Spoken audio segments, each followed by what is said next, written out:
So you all are here, and we have invited you to be here, and you might be wondering, so what's this program all about? We're going to have our kickoff, and we have Dr. James L. Mason, who's here with us. And you were formerly the director, Dr. Mason. I heard that. Our bio says that you're the director of the Office of Multicultural Health for Oregon Department of Human Resources. That's formally. You've got a new position now. And that you're formerly the Multicultural Development Officer, and I cannot ever pronounce Chemeketa Community College in Salem, Oregon. You taught graduate and undergraduate courses at Portland State University since 1976 in the Graduate School of Social Work, the School of Urban and Public Affairs, and the University Studies program. Dr. Mason is a senior project consultant for Georgetown University Child Development Center's National Center on Cultural Competence.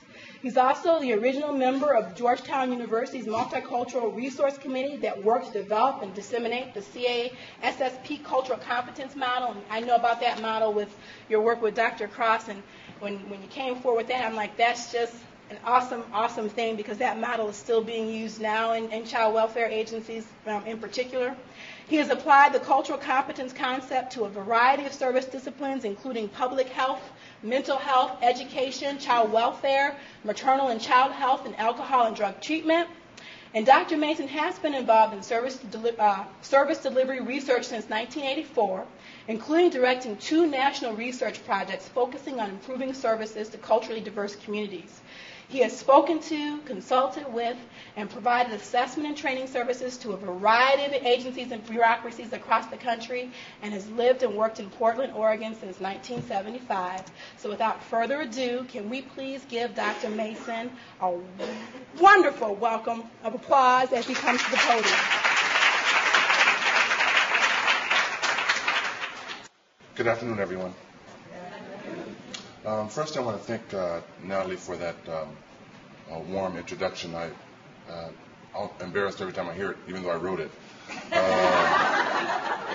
It's quite long, and I don't think it really speaks to who I am and what I really think I am. And often, our titles and our reputations precede us. And something Natalie was speaking to earlier that I think is really important is the journey that we're all on. And with respect to the work that I've done in cultural competence, and what I would challenge you to do also is recognize that it is a journey and not a destination. And quite frankly, you really won't get there. Really honored to be back. Truly honored to be back. I was invited here last year and got to meet some great people, and it's great to see some of you again. Really happy to see folks here from Oregon, and I think, Kathleen, I worked with you along the way, along my journey at least, and I would thank you for your mentorship that you offered me in my growth and development. And just want to thank Natalie, Ingrid the boss. She is the boss. Don't be confused by that. Janice, Cheryl, other folks at the NRC. And also Dr. Harrison, who's really the reason I'm here. I got to meet Sharon, I think, in the early 90s, late 90s, when we were both quite younger. And it was a real kind of traumatic experience, quite frankly. I got to meet your family, which is tremendous, and her husband Marvin is just wonderful. But we were working in Detroit, and we had to go to the Upper Peninsula, and we went by car. And that was like the worst journey of my life. And we sang, it was fun. We sang every motel song that I remember. And there was an outlet store where we stopped, and I was traveling, I think, with 4 or 5 females. And I think we stopped there for about 3 hours, and there was one shop for men, and nothing fit me, so it was really an experience. But what it brings out is kind of the thing that I would welcome you to kind of understand is the informal adoptions that often take place in families. It was an opportunity where I got to meet Marvin, and her husband is a tremendous guy, and he became a brother to me, and she became a sister to me. And so one of the interesting things about family is they're there when you need them. One of the other interesting things is they're there when they need you. And so I'm here because Sherilyn, I think, asked me or told me to be here. Now, the other thing that's interesting is as I speak this morning, I slip in and out of my dialect. So as I say things, don't presume them to be deep or profound. If they're unclear, they're just unclear, and feel free to raise your hand. I would also have to say that even though I've been teaching this stuff and talking about this stuff for the last 20, 25 years, it has never become easy for me. I always wonder about who I'm going to offend. And the fact is, teaching it in schools of social work, which are typically about 75% female, 25% male, invariably one of the guys in the room will talk about those people, those gals, and you know what happens in a room this size, you can literally feel it heat up. I mean, really you can. And you know, you want to kind of reach over there and save the poor guy and say, nope, he's on his own. And first break, what happens is one of the offending people goes up to that person, goes up one side and down the other, and all that poor person learns is, don't say that again around that person, but doesn't learn what to say, and typically doesn't speak anymore in class for the rest of the term. We made a rule in my classroom that as people say things that are offensive, recognize that they probably didn't intend to do that. That for the most part, that the professions that we get into, we didn't get into these careers to make a whole bunch of money. And if we did, we made a terrible mistake somewhere. It simply won't happen. Most of us are do-gooders. And so we said if someone says something that's gross or inappropriate or offensive, grab them during a quiet moment and suggest a better way for them to talk about that topic, right? And we also said, because some of us are older, that we may have to be reminded once, twice, 3 times, because the words we use we may have been using for the last 15, 20, 25 years. We also said that after we've corrected the same person for the same offense, after the 4th time, then all bets are off. Whatever you do at that point is perfectly fine. So in dealing with this stuff, please understand that it is difficult, and as a society, we really have to learn to talk to each other in ways that are always respectful. So one of the things we want to respect is intent. The other thing we want to acknowledge is impact. So as we say things that offend, even when we don't intend to offend, understand it may be hurtful. Thinking years and years ago, I was doing a gig for a senior center in Portland, and I was the only African American at the session, about 90 people. And as I was leaving, you do the obligatory, are there any questions? And you don't really want any questions because you want to leave at this point, but, are there any questions? And there's an elderly woman who raised her hand, and her friend pulled it down, and she raised her hand, and her friend pulled it down, and I said, do you have a question? She says, yes, and her friend says, no, you don't want to hear this question. And I said, yeah, I do, I think I do. And so she raised her hand again, I said, what's your question? And she was a 78-year-old Italian woman, first generation, had lived in an Italian enclave all of her life, and she said, is it okay to call you people the N-word? Now, she didn't say the N-word, she actually said the N-word, which I thought was funny. And so I kind of laughed a little bit, and everyone else was anxious, thinking I was going to chase her or something. And so I said, yeah, it's perfectly okay if you run fast enough. And she was 78 years old, didn't stand a chance. But the thing is that the question was absolutely sincere. I mean, it was probably inappropriately asked and the whole bit. But the interesting thing around diversity is we're going to hear, as leaders, we're going to hear the inappropriate things. It's a perfect opportunity to reframe. As leaders, you have to help people grow as you're growing. And as leaders, be prepared to make mistakes along the way. Where you become concerned, however, is if you're making the same mistake over and over and over, then you drag yourself to the parking lot and you kick your own ass because that's really inappropriate. Now, as we move forward, when I talk about leadership, I'm not talking about this just for people at the top of the food chain. I think we all can be change agents. I think we all can be activists. I think we all can promote things that occur within an organization that are absolutely positive. So everyone can learn to lead by discovering the power that lies within each one of us to make a difference. And being prepared when the call comes to lead, that we're there and we're available. I would also urge you to take advantage of the network that MALDI has created. I think you have a very, very powerful network of folks that you can rely upon. And one of the interesting things that we've learned about diversity is that you won't live long enough to know that all you need to know. Sorry. Not my doing. You just simply won't live long enough. However, your wealth can come from having a very powerful and knowledgeable network of folks. So I urge you while you're here to make sure that you exchange those business cards, that you exchange those email addresses, that you find a way to stay in touch with people. The other thing that we've recognized along the way is that as do-gooders, what you do in your lives is you take care of other people. And I'm really going to urge you to find ways to make sure that you take care of yourselves.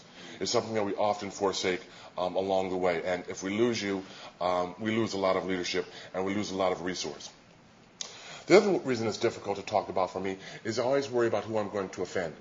And what I try to do now is I try to offend everyone up front and get that off my back. And so my presumption is that if we're socialized in the West, to all degree we all have to deal with issues of racism, sexism, ageism, ableism, classism, homophobia. And a part of our journey is to make sure that we try to eliminate those types of issues and isms that we all suffer from. And being good is very, very difficult. I'll give you an example. As men and as a society, we know that still that women make 77 cents on the dollar for men. If you hold the job constant, you hold our training and everything constant, women make 77 cents on the dollar. So as a guy, and I say to the women in the audience, I'm sorry. Does it make you feel better? Okay, try this one. I'm really sorry. Does it make you feel better? No, you want your money, right? And so, as being a guy, one of the things that if I don't want to be part of the oppression, then I better be throwing rocks at that glass ceiling. I better be having your back in ways that you find meaningful. So apologizing assuages my guilt, right? Makes me feel better as an individual. It shows you how kind and compassionate I am. But it may not feed the bulldog. So the hard thing about being good is it's more than just an apology. It becomes something much more affirming than that. So as someone with hetero privilege, I have to speak out on behalf of people that don't have that privilege. As someone with male privilege, as someone with English privilege, as someone with a decent physicality right now in my life, I have to be prepared to understand how I have the backs of other people in ways that are meaningful to them, not only to myself. So again, leadership is very, very difficult and challenging, and dealing with diversity is also challenging in that regard. Along the way, you might try to arrange training for yourselves and for the people that whom you supervise or lead. And what I would have you think about is there's various forms of diversity training that we might want to begin to think about. One of the first things I would urge us all to think about are things like anti-bias, anti-discrimination training. We all suffer from biases, no matter how cool and wonderful we think we are. I'm a father. I have 3 kids, 3 for $5. And by the way, my middle child is my daughter, and one of the loves of my life. She was in Colorado last year going to school at Fort Collins, and which was interesting because she went from a Portland situation to a Fort Collins situation. And I kind of wanted her to kind of see Southern California, where I grew up, to kind of see what it's like to be around, people like me in gross numbers. And so she had transferred to San Diego, and I said, you're going to love it. Now she's in the middle of a fire.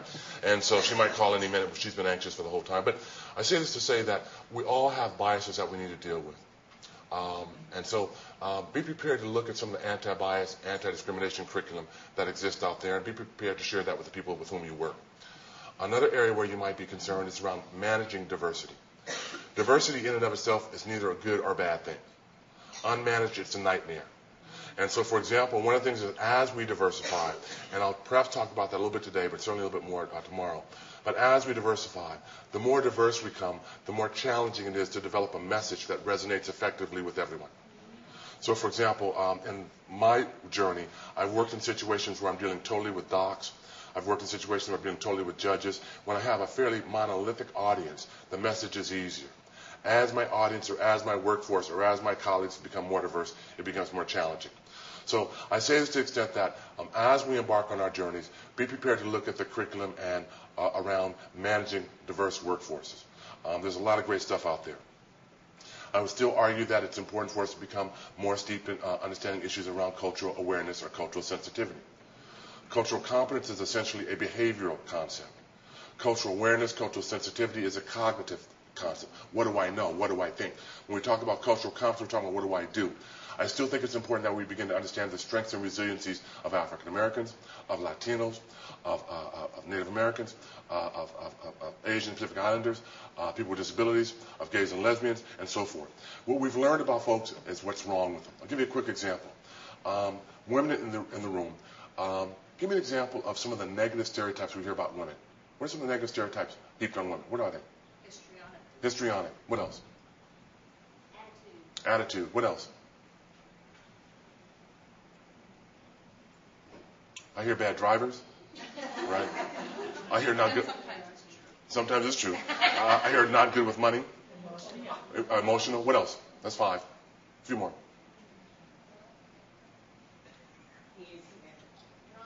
Drama. 6. What else? Indecisive, I've heard. That's 7. Nag, I've heard. That's 8. Okay. I've been around. Right.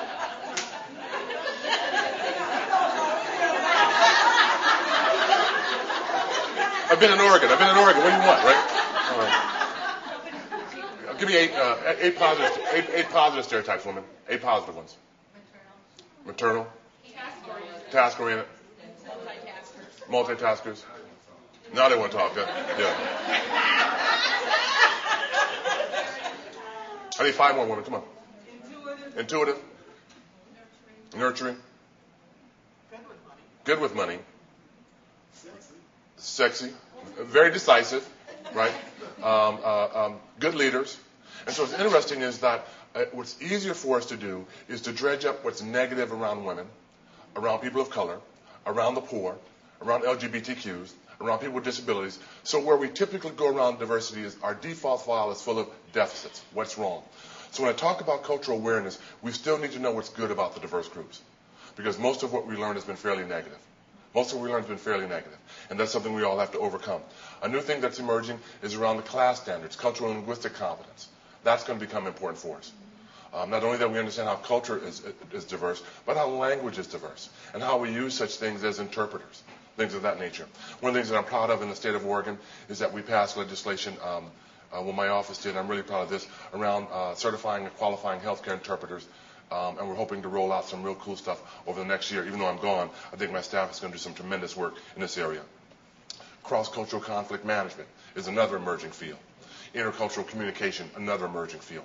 So as we think about diversity, recognize that it isn't only service delivery, it isn't only managing the workforce, but it's a range of different areas. Then we have to begin to wonder in terms of where we work. Are we serving a multicultural audience or a culturally specific audience? I heard some of you from places such as Pennsylvania. It's possible in Pennsylvania to work with an all-Latino community, an all-African-American community. At the same time, working with a multicultural community. That becomes important.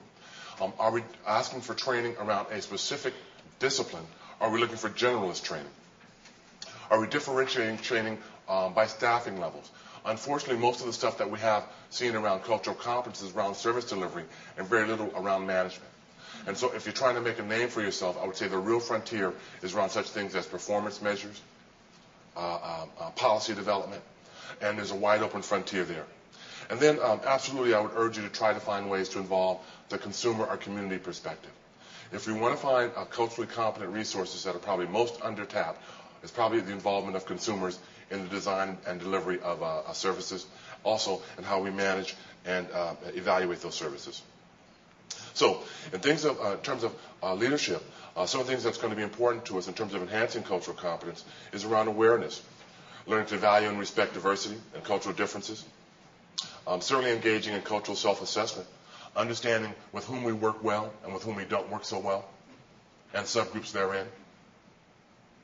And bear in mind that just because one is doesn't mean one is. And so as an African American, I might be another African American's best asset, but on the same token, I might be the worst nightmare. And so who can do this work might surprise you. So as we think about diversity, bear in mind that anybody is capable of doing culturally competent leadership.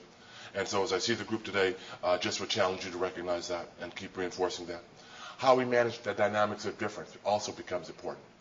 Quite frankly, most of you sound like you work for government agencies, public sector agencies, and once you get one of these, you get the badge. Irrespective of who you are, irrespective of gender, you are the man. Sorry. You are the man until they know differently. And so understand that often as you put your best foot forward, they may have had a bad experience with another child welfare worker, a bad experience with an alcohol and drug treatment worker, a bad experience with law enforcement, until they know you, until they trust you, until they see you in their neighborhood, until they see you at their powwows, until they see you at their Cinco de Mayo, until they see you at their Asian New Year festivals, the trust may not be there. An example, years and years ago, I was doing, when I was a student, another student and I had to host a faculty event. And you know when you're a student, you never know what to wear because you're young and you don't have very many clothes or anything like that. And I remember saying, well, what should we wear tomorrow? And one of the adults said, you should wear what you think is appropriate, which is an adult response, but it's not really an answer, right? And so I wore something the next day, and the other lady wore something the next day, and I said to her, you look nice today. And she said to me, that's the worst thing you can say. I'm like, well, she doesn't know me very well because that's not the worst thing I can say. But, it hurt my feelings, and I'm like, whoa, what went on? And I talked to some friends of mine, and they said, it may not have been you personally, but it may be what you represent. You're a guy, right? She may have been inappropriately approached by a guy before. And so it may not be you, it's what you represent. And so bear in mind that as you often reach out in diverse communities and work with diverse people, and they rebuff you, it may not be you. It may be what you represent. And, with all due respect to child welfare has had an interesting past with respect to diverse populations. It isn't endemic to child welfare, however. We can find the same issue in mental health. We can find the same issue in corrections. We can find the same issue in education. Most of the human service disciplines have barriers when it comes to serving diverse people, however defined. So it isn't you. It may be what you represent. Recognizing the limits of one's own expertise is also critical. Understanding that you may not know everything about this group, even if you represent the group, becomes critical for us to understand. And adapting to differences in terms of our attitudes, our practices, our policies, and our structures. There's certain knowledge that we have to begin to develop around credible services, relevant treatment models, effective providers. So, for example, some of you may have heard of the MMPI. Some of the research around the MMPI suggests that if you are African American and you take the MMPI, you might be overly pathologized. There are certain Native groups that take the Minnesota Multiphasic Personality Index that are over-pathologized. And quite frankly, the tool hasn't been normed to those populations. So thinking about my experience in Oregon, do I look like my neighbors? No. Do I look different than people that I work with? Yes. I'm not going to tell you I'm not paranoid or anything like that. But if I take the MMPI and I answer truthfully, quite frankly, it's quite likely that I might come out in the pathological category. Not saying I don't belong, but I might come out in the pathological category. But that is a very standard tool that we use in profession around behavioral health. The same thing around single-parent families, which often throws up a red flag in working in child welfare. And quite frankly, what I've seen is that, let's make it gross. Let's make it a single-parent family. Let's make it a 16-year-old, parent of a 2-year-old, right? But who lives with their 32-year-old mother, right? Who has grandma in the area, who has uncles, brothers, cousins, very rich extended family, versus the 2-parent family, both working 60 hours a week, little Junie's being raised by Nintendo and MTV. So who's really at risk here? But most of the flags are going to be thrown up around that single mom. And I've seen some tremendous success stories around single motherhood that have often been overlooked. And I've seen, not intentionally, but some real nightmare horror stories around middle-class 2-parent families that also have issues to deal with that we've overlooked in the professions in which we work simply because they look healthy by, again, the stereotype that we typically identify. We need to know the ecological stressors impacting clients and communities. I remember back working in Brooklyn back in the day, we were there doing mental health work, and this was a poor African-American Latino community, and we had a really attractive, beautiful, charismatic staff, African-Americans and Latinos, who were doing mental health stuff, but the community didn't want to participate. The community's primary issue at that time was something called border babies. These were infants born who were crack affected. And so while we were there trying to do, we thought, great stuff around mental health, they felt their most pressing issue was crack use, crack parents, crack infants that were soaking up a lot of the community's resources. So again, as we try to work with the diverse communities, understand that the work we do, while it is very, very important, they might find an area that they find equally or more stressful. And if we ignore that, we certainly misconnect in terms of making that connection. Understanding the cultural assets and resiliencies that promote empowerment, how we make sure that we continue to assert those, broker those, and share those with families. And in many cases, what you might find in working with an ethnic community is they may know the deficits about themselves more so than their strengths or resiliencies. Because bear in mind that they grew up watching the same movies, the same cartoons, the same storybooks, the same fallacies as the rest of us. So in many cases, I'll give it to you this way. As a guy, I have to deal with issues of sexism. And I would say to women, not necessarily these women because you guys are pretty gifted, but to women generally, that they have to deal with issues of internalized sexism. As an African American, I have to deal with issues of internalized racism. And I would say to my friends who are not of color, that they have to deal with issues of racism. So again, understanding that we all have to deal with issues of understanding resiliency that may have been kind of drummed out of us or never instilled in us in terms of our typical development, education, and so forth. And we also have to understand how our organization is perceived by others. Are we seen as an asset or a liability? There are skills that need to be developed. The ongoing pursuit of developmental and training experiences to improve our cultural competence. That's going to be a lifelong journey for you as well. And what I would urge you to think about there is as you attend training, don't always go to the ones where you're comfortable.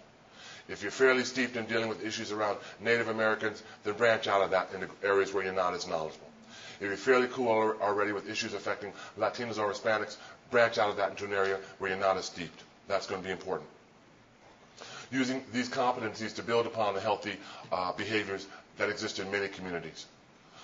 Again, trying to find the resilient factors that have been used by grandmothers, elders, and so forth, and find a way to pass those on.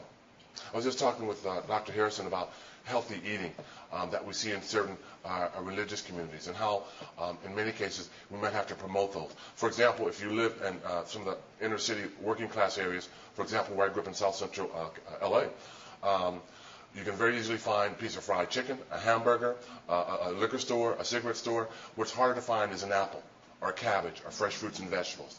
So there's an ecological factor in how people perceive or can create healthy diets.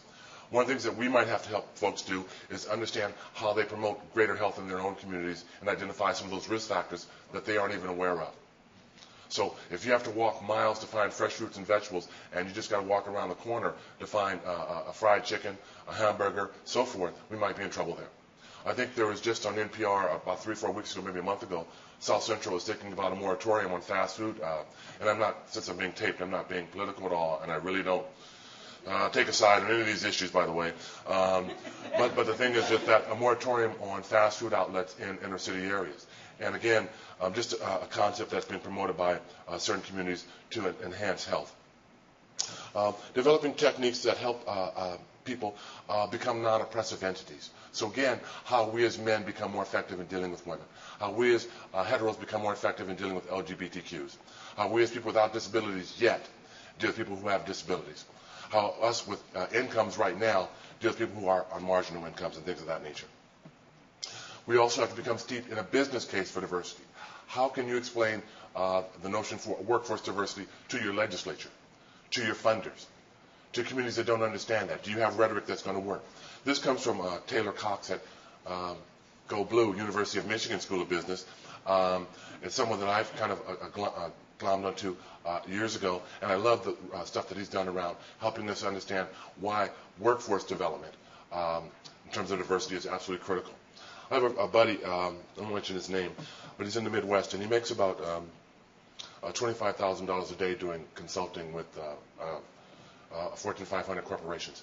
25,000, excuse me. Sounds like a lot of money, right? Sounds like a lot of money. But a few years ago, there was a company, a major company that made a negative statement that got leaked to the press, and it cost them several $1 billion over the course of a couple of weeks. So you can think of it this way: 25,000, several billion. 25,000, several billion.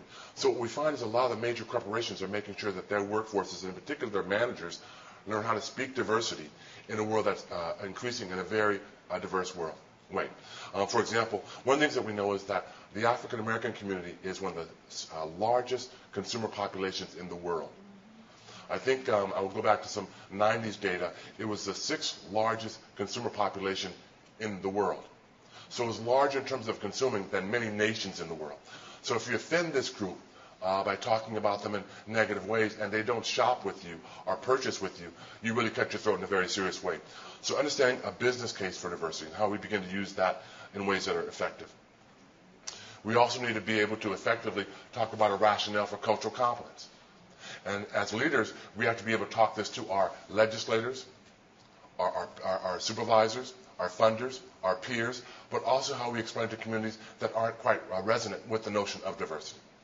And for example, some of us live in states where you have very diverse populations. Some of us live in states where we have very diverse populations, but you also have the pushback from communities that aren't as diverse.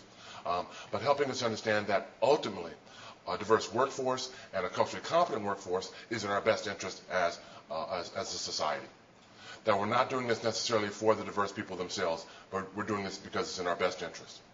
If you plan to work in the 21st century, you will be supervising diverse workers, you'll be serving a diverse clientele, you might have diverse supervisors, and your inability to work effectively with those entities might be a real death blow to your career. So ultimately the reasons we do this is in our best interest. Then also what I would urge you to become more familiar with are what I call the dimensions of diversity. How we make sure that we don't smush these groups together, right? Which is easy to do. And even becoming familiar with a lexicon or nomenclature. Are they black or African American? Are they Latino or are they Hispanic? Are they Native American Native? And this is going to vary by individual. So for example, I'm old enough that when I was born, I was colored. right? And I became a Negro in time, black after that, Afro-American, and most recently African-American. And I tell people, if you look at me long enough, I'll change right in front of your eyes. But the deal there is, while I'm African-American, if you see my grandmother and you're to call her African-American, it's on, right? And I'm betting on grandma. And the deal for my grandmother is my grandmother was, came from the South, and the way that she learned about Africa was through Tarzan stuff, right? She hasn't been there. I've been there. She hasn't done research there. I've been lucky to do that. I have friends. I have all that kind of stuff going on. So I have very little trouble embracing my Africanness. In fact, it's a very strong source of pride for me. My grandmother did the colored to Negro. Black was kind of strident for her. Africa wasn't going to go there. So as you learn the terminology, be very careful as to how you use it. So you walk up to me and say, "Oh, nice African-American gentleman, that's cool, and that's okay with me." With my grandma, if you say that to her, just start backpedaling real fast. And like I said, my grandma runs fast, and she will catch you. But that becomes important, Hispanic or Latino. Interestingly enough, when we were doing the Georgetown Cultural Conference model, I guess 85, 86, something like that, a bunch of deep people around the table for about 18 hours. Is it black or African? Maybe MDs, PhDs, clinical psychologists, you know the deal. And we're just going back and forth, very diverse group going back and forth, and everyone had a good argument. And we had two people taking notes. And one of the receptionists or one of the support folks finally said, "Dang, why don't you just call people what they want to be called?" And everyone kind of looked at her like, how dare she speak, right? But the ultimate solution was that we call people what they want to be called. And what we do is we teach people that have to provide service delivery is to get in the habit of asking people how they refer to their ethnicity, their race, their ethnicity. A real encouraging thing to do for two reasons. One is because typically in our profession, we typically get busy with people around professional things, very personal questions before we have a relationship. And if you look at the multicultural literature, the culture competence literature, it talks about relationship, relationship, relationship. And you know the questions we ask. We ask questions about income, right?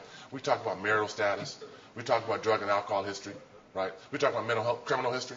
Now, when you leave here today, maybe wait till when you get back to your home community, I want you to walk up to a stranger, right?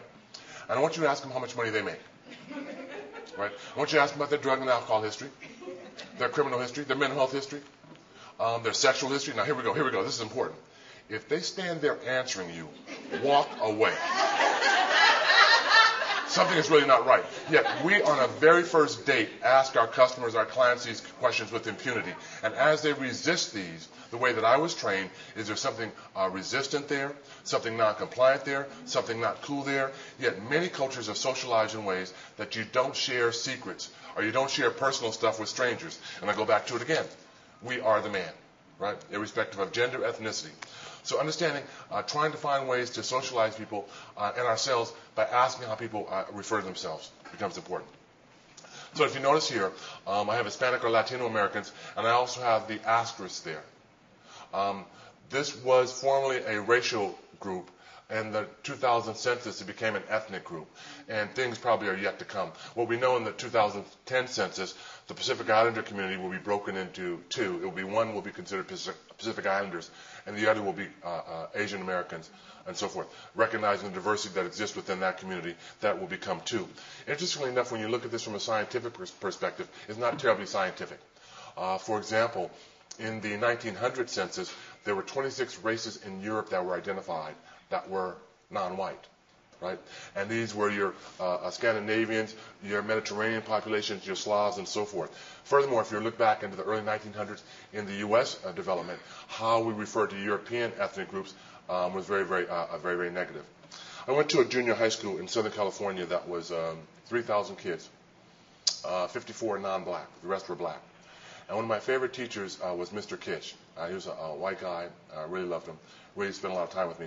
And one day he left the classroom, and someone ran up to the board and wrote, "Mr. Kish is a honky," H-O-N-K-E-Y, right?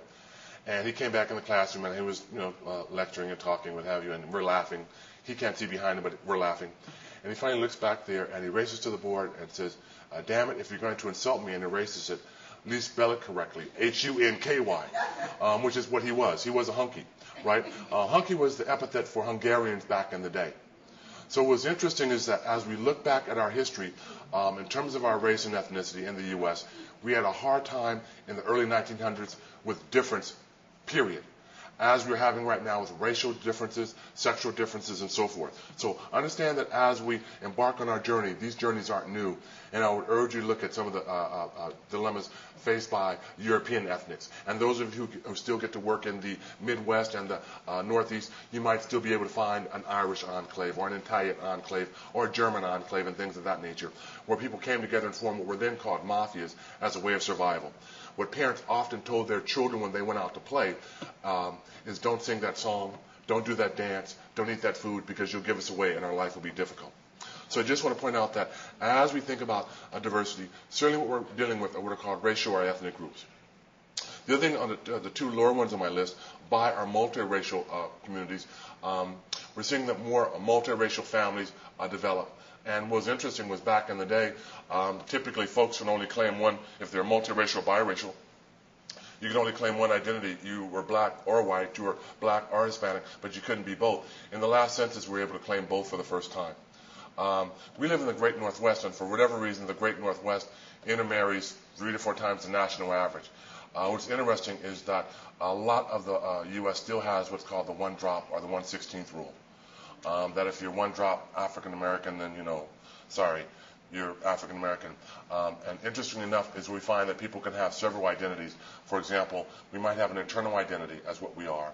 There might be a legal definition as to what one is, right? And then there might be an external perception as to what one is. So in many of my early days as a practitioner, I often deal with kids who were black, white in terms of their racial makeup, whereas they might see themselves as one way. Society may have seen them as black, and they may still have been profiled, and which often caught them off guard. Then again, the European ethnics that we're starting to re-experience from Eastern Europe and things of that nature. So they may be white, but they may not be white like the rest of us, if you know what I mean. Then there are what are called non-ethnic cultural groups that you're going to be dealing with. Women, LGBTQs, people with disabilities, seniors, people in poverty, rural populations, people who are homeless, religious minorities, etc. And what you can get there is a 2 for a 3 for a 4 for. So, for example, you can get an African-American woman who's gay with a disability, who's poor, stuff like that. So what we find with people is that we don't want to begin to view them as one-dimensional. They're black and, they're white and, they're Latino and becoming exacting in those ways actually becomes more reaffirming as to who they are. Having lunch with one of my secretaries years ago, who I'd worked with for about 10 years, and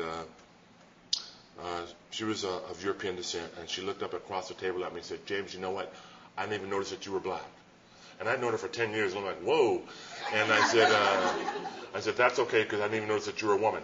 And no, it didn't go over the same. And I did notice that she was a woman because I'm kind of smooth like that. But the thing was interesting was that it was offensive to her because she was proud of being a female, proud of all those things, and didn't recognize that I was proud of being an African American. That was a great source of pride for me.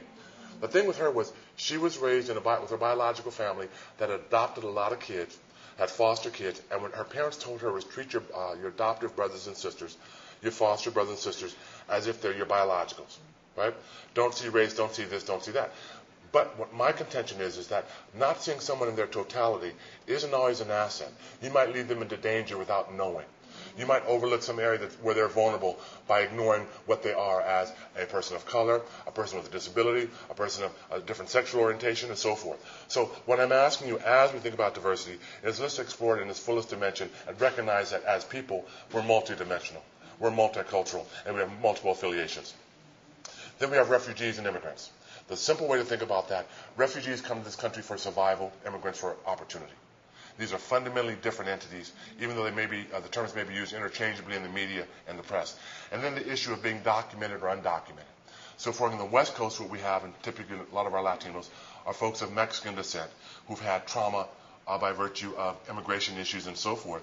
What's cool about working, for me, at least in the Northeast, in the New Yorks, the Massachusetts, the Pennsylvanias, where I get to work with a lot of my Puerto Rican brothers and sisters who are American, who can almost, thumb their nose at immigration officials. So the term Latino, while it may sound kind of exacting, it really may not speak to the issue of being immigrant versus being refugee. So we want to be careful about that. And again, not being partisan one way or the other. Then the within group differences are quite critical. So as I stand before you, racially, you know that I'm black, right, of African descent. Now, what you don't know is how black I am. Really, you don't. And so now you can't say, yo, James, how black are you? Well, you can, but I wouldn't do that. But again, this is an opportunity to create that relationship. So, for example, if we're working with customers and if we're supervising folks working with customers, some of the questions we might begin to wonder is, what kind of music do you listen to? Right, that's a humanizing question. That's a question you can ask on the first date. What kind of holidays do you celebrate? What kind of food do you eat? So if I tell you I'm big into Tom Jones, I seriously like Engelbert Humperdinck, and I really am so grateful that Lawrence Welk still comes on TV, you guys would say we got one here, right? I'm okay, though, by the way. SES, socioeconomic status, which is a combination of income, occupation, and education. Nationality. Those of you who speak publicly know better than this, but I did this. It was here in D.C. I was speaking to a group that was multiracial, and as I referred to African Americans, I would nod to the woman on my right, and I would nod to the woman on my right. And what she said to me was, by the way, I appreciate what you're saying, but I'm Panamanian and I mean it. And what we learned from that is that often the categories that we put people in may not be their first identity. Where she was Latino and of African descent, her Panamanianness was of serious strength to her and serious importance. Language and style. Who can talk to whom? So if I'm doing a home visit, can I ignore a dad and go directly to a mom? Right? So in many cases where one may be bilingual, are they always bicultural? Communication style. So for example, if I go think I'm young enough to play basketball in the gym with the young bucks, what I can't say to them is, please refrain from elbowing me. I'm becoming rather perturbed. Has absolutely no credibility in the hood, in the gym, right? Family constellation. This is critical. Social history, sexual orientation, generational status, health beliefs, time orientation. Anybody know CP time? I'm barbecuing today at 4 o'clock. What time are you coming? Right on time. 6 o'clock works, right? 4 o'clock is early. The meat isn't thawed. The grill isn't lit. We're not dressed. What's up, right? Now, the interesting thing about time is also cultural. So you come to 6 o'clock for my barbecue. If you're coming to my office for a job interview at 4 o'clock, you come at 3:45. A lot of the folks that we work with may not understand how we do time. Now, I come from mental health as a practitioner.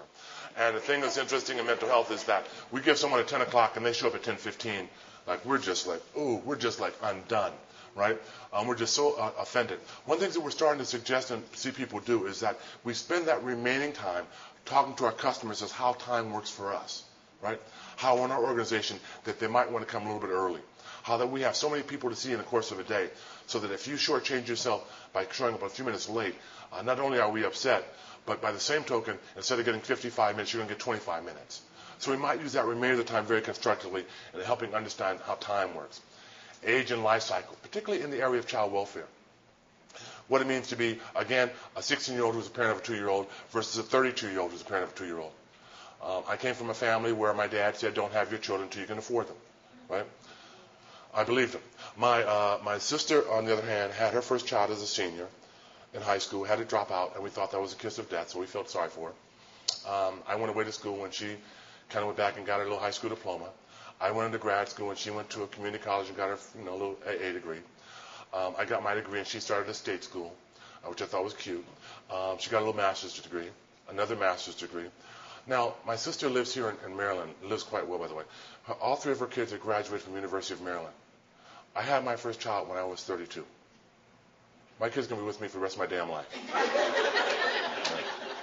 And if I had to do it over again, I had my first child at 14. And the reason I say it is twofold. One was how easy it was to write her off as a parent, as an effective person, being a senior in high school with a child. Right? She has 2 master's degrees later, married very well. They do really, really, really, really well. I hate her. But the message there is that we want to be very careful how we begin to judge people and how our own stereotypes begin to come in. I love my dad, but again, if I do it all over again, 14 years old, I'm getting started.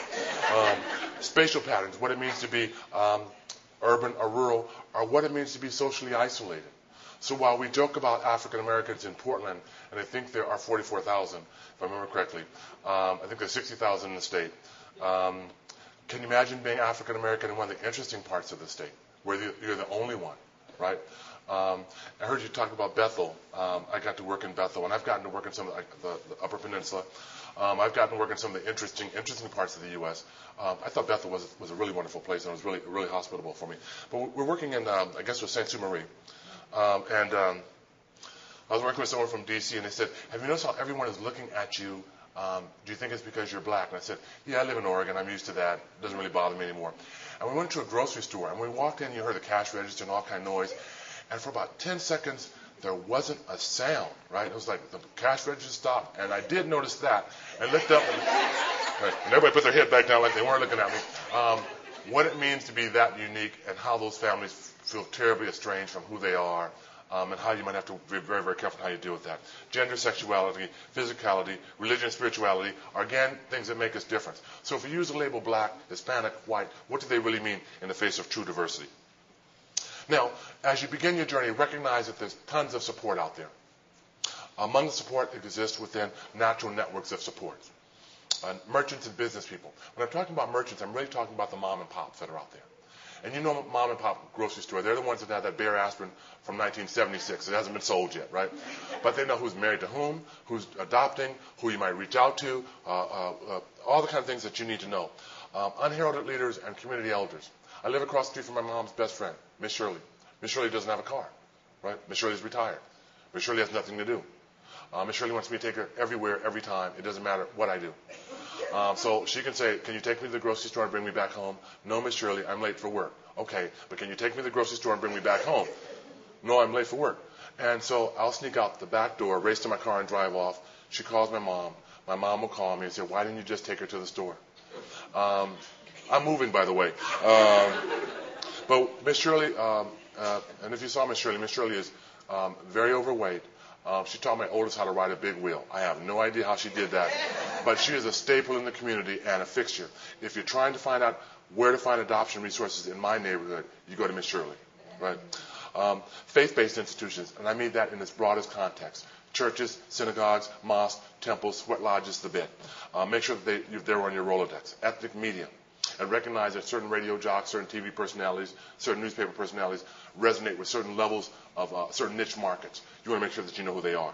Advocacy organizations, LULACs, Urban League, so forth. Collateral agencies. Find a way of multiplying your resources by partnering. Social networks and consumer and family member organizations. I want to run through some leadership tips for you, and then I'm going to get off because I know I'm well over my time, and I do apologize. But these come from Colin Powell, and again, these are just something I was, looking up a few months ago for another workshop I was doing. And I'm not, necessarily a military fan, not a military fan, non-Colin Powell fan. I'm just being very, very careful because I am being taped. But these come from a book called Powell Principles by Oren Harari. But one of his tips was don't be buffaloed by the experts and elites. Experts often possess more data than judgment. Elites can become so inbred that they produce hemophiliacs who bleed to death as soon as they're nicked by the real world. And what I'm suggesting to you is don't be afraid to have your own source of knowledge. Don't be afraid to trust your gut. I'm not saying ignore data, not saying ignore research. I'm saying certainly take that into consideration, but also recognize that many people with whom you work will have had 15, 20, 25 years of experience, but may not have ascended that food chain. They're some of the experts. You're some of the experts. Follow your own nose on that respect. You don't know what you can get away with until you try. And so that's more or less, ask for forgiveness rather than permission. Now, to do that, you might want to make sure that you dot your I's and you cross your T's and you're very, very good at what you do. But certainly, don't be afraid to live outside the box. Don't be afraid to think outside the box. Organization really doesn't accomplish anything. Plans don't accomplish anything either. Theories of management don't much matter. Endeavors succeed or fail because of the people involved. Only by attracting the best people will you accomplish great deeds. What I think is trying to be said here is that while there's so many different schemas of how we do things, bear in mind that you want to be working with the best and the brightest. And the best and the brightest won't always have a PhD behind their name. They won't always have a highfalutin title. They may be people that are very, very ordinary, but are very, very gifted and insightful. Make sure that you're hiring and working with the best and the brightest. Perpetual optimism is a force multiplier. Try to make sure, as I said earlier, that you take care of yourselves, that you bring a good attitude to the workplace. I joke a lot in my presentations and what have you, but I'm very serious about my topic. Right? That's my personality. What I'm suggesting to you is try to be optimistic and take care of yourself so that you can come to work. What I worry about is us burning out. Easy to do. Make sure that you stay healthy in that regard. Great leaders are almost great simplifiers who can cut through argument, a debate, and doubt to offer a solution that everybody can understand. I learned this from teaching. When I first started teaching, I was 23 years old. I had a student that I knew as a peer who was taking my class once, and I knew she was a very smart person, and I may have been teaching stat or something like that. And she says, wow, I'm just so dumb, I don't get this. And you know what I realized is she was actually a smarter student than I was.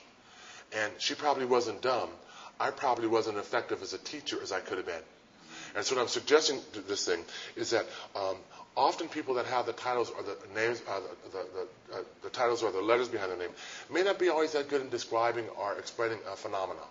So again, great leaders are people that can simplify the message and make sure they can talk up in the food chain as well as low in the food chain. And that's what I'm going to encourage you to do, encourage you to be. Have fun in your command. Don't always run at a breakneck pace. Take leave when you've earned it. Spend time with your families. Don Earl, get home. Your wife needs it. The corollary is surround yourself with people who take their work seriously but not themselves. Those who work hard and play hard. And I'm really going to encourage you to continue the hard work, the achievements that you've gained to date, but also find ways to recharge your batteries. If we lose you, we've lost a lot. Command is lonely. It's hard to be at the top. You won't always be friendly. People won't always be your friends. That's a bad aspect of leadership. You might have to upset someone on occasion. Ultimately, this is a journey, as I mentioned before. And I'm not going to read this to you because it's in your packet. But I just want to encourage you to keep pushing the envelope. The work is very, very difficult. It is very, very critical. I think families in the United States and perhaps the world are going to be very dependent upon the knowledge you generate, as Natalie was suggesting earlier. And just, again, honored to be back again, honored to be in your presence, and just going to encourage you to do great things. Thank you very much, and I'm done.